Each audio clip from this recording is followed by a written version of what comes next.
তো নিজের আমলনামার হিসাব করতে হবে। ঠান্ডা মাথায় রাত্রেবেলা ঘুমানোর আগে চিন্তা করেন।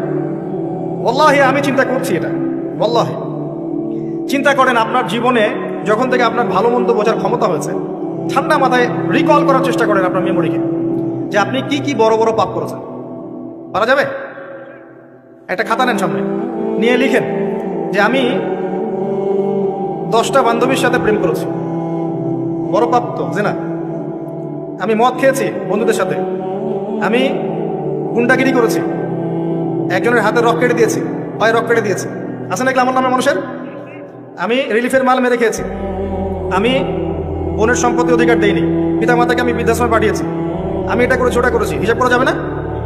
এগুলো তো করেছি আর করি নাই। আমি নামাজ পড়ি নাই এতদিন এত ওয়াক্ত, আমি যাকাত দেই নাই, আমি রোজা রাখি নাই, পারা যাবে না? আমরা না করলে কি হবে? লেখা আছে না, দেখানো হবে না? সে ব্যক্তি বুদ্ধিমান যে নিজের হিসাব নিজে নিয়ে নিল দুনিয়ায়। এই জায়গায় আসেন, নিজের হিসাব নিজে নিয়ে নেন দুনিয়ায়। এবার আপনি দেখবেন যে আপনার আমার পাপগুলো দুই ভাগে বিভক্ত। একটা হচ্ছে আল্লাহর সাথে জড়িত, আর একটা মানুষের সাথে জড়িত। আল্লাহর সাথে যেগুলো জড়িত ইনশাআল্লাহ 2 রাকাত নামাজ, অনলি 2 রাকাত নামাজ, ওযু করে এসে মুখলেস ভাবে আদায় করে চোখের পানি ফেলে দিয়ে শেষ রাতে আল্লাহকে বলা, আল্লাহ আমি এই পাপ করেছি, আল্লাহ আমাকে মাফ করুন। আল্লাহ রাব্বুল আলামিনের জন্য এটা মুহূর্তের ব্যাপার, আপনার সমস্ত পাপকে আল্লাহ পাক নেকি দিয়ে পরিবর্তন করে দিবেন ইনশাআল্লাহ। সূরা ফুরকানের শেষের দিকে আছে, ইল্লা মান তাবা ওয়া আমানা ওয়া আমিলা আমালান সালিহান ফাউলাইকা ইউবাদদিলুল্লাহু সাইয়্যাতিহিম হাসানাত। যারা তওবা করবে, ঈমান নিয়ে আসবে এবং আমলে সালেহ করবে, আমি আল্লাহ তাদের সমস্ত গুনাহগুলোকে নেকি দিয়ে পরিবর্তন করে দিব ইনশাআল্লাহ।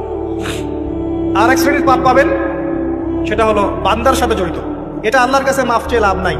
আমাকে এসে বলতে হবে, ভাই আপনাকে গালি দিয়েছি, মাফ করে দেন। আমার আপনার কাছে গিয়ে বলতে হবে, ভাই আপনার গীবত করেছি, আমাকে মাফ করে দেন। আপনি আরেক ভাইয়ের কাছে গিয়ে বলবেন, ভাই আপনার টাকা আমি মেরে খেয়েছিলাম, টাকা নেন, শোধ করে নেন। প্রতিবেশীকে বলতে হবে, ভাই জমি নিয়ে নেন, জমি আমি মেরে খেয়েছিলাম। জনগণের সামনে এসে বলতে হবে, এই যে চালের বস্তা তোমাদের ছিল, আমি মেরে খেয়েছি, নিয়ে নাও। এত সহজ না। না হলে এগুলো কিয়ামতের মাঠে জমা থাকবে এবং পুলসিরাতে তারা দাঁড়িয়ে থাকবে।